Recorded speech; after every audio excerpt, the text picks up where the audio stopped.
Many people have watched my video, It's All Over Mr. Obama, which I produced 2 years ago. It was not meant as a prediction of his election. I was pretty certain he would be reelected, although I hoped he wouldn't be, but I was pretty certain he would be reelected.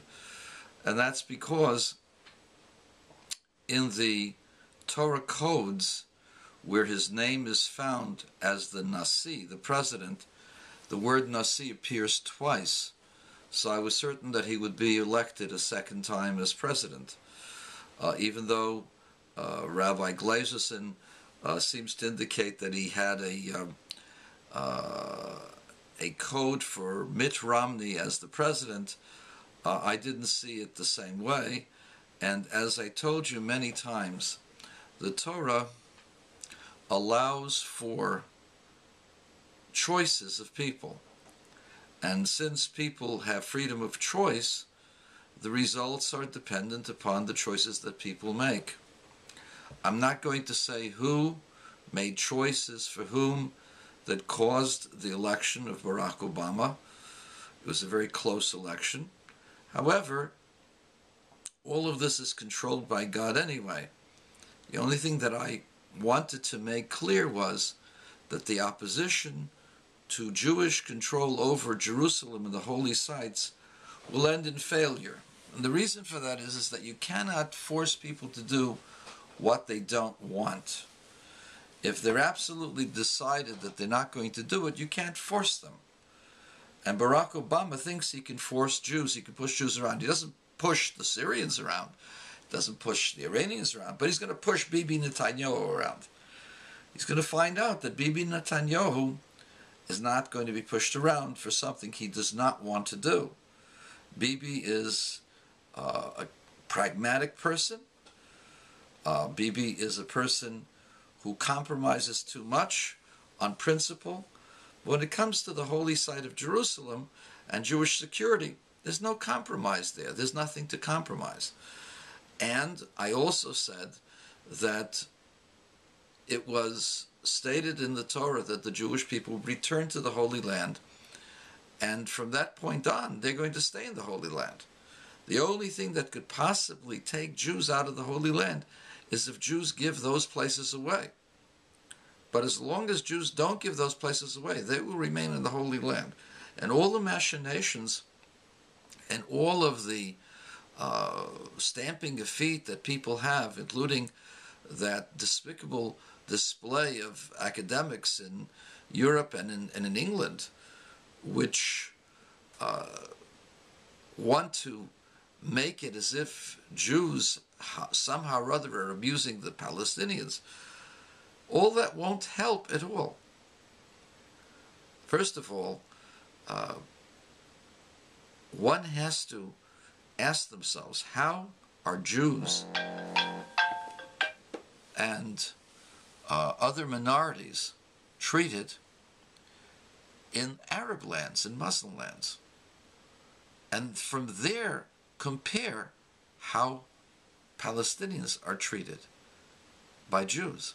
The truth is, we provide them with electricity, with water, with all of their needs, despite the fact that they try to kill those who give them those needs. The fact that there is a blockade is because, very simply, if you see what's going on, the Arabs in Gaza are shooting missiles at Jewish settlements. And if this was the United States of America, they would wipe out Mexico in one afternoon. They wouldn't stand for it for 15 minutes. Obama went and killed Osama bin Laden in Pakistan. He wouldn't allow people to shoot missiles from Mexico onto San Antonio or into San Diego from Tijuana. Not for 1 minute.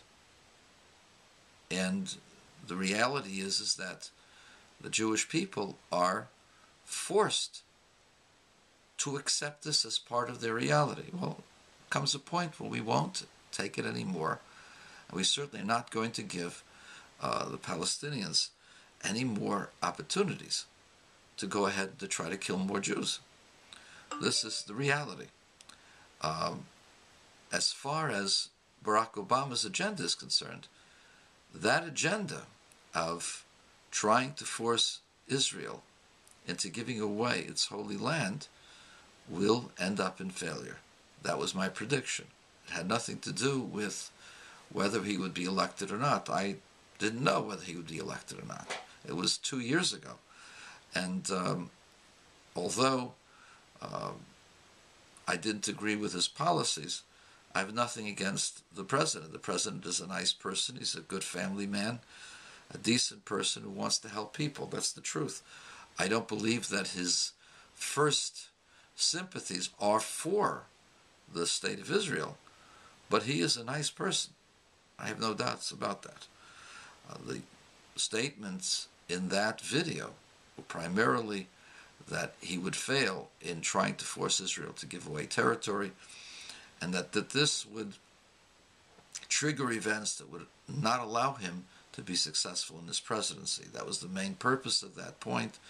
It was not meant to be a political statement. I'm sorry if people misinterpreted it that way, or if I said it that way, because I should never have said it that way. I have no divine knowledge. I cannot make any predictions, nor do I make predictions as to what's going to happen. I won't make predictions as to who will win tomorrow's game. I have my hopes, but I don't have any knowledge. That's not what I'm given when I become a rabbi. The second thing that I would like to talk about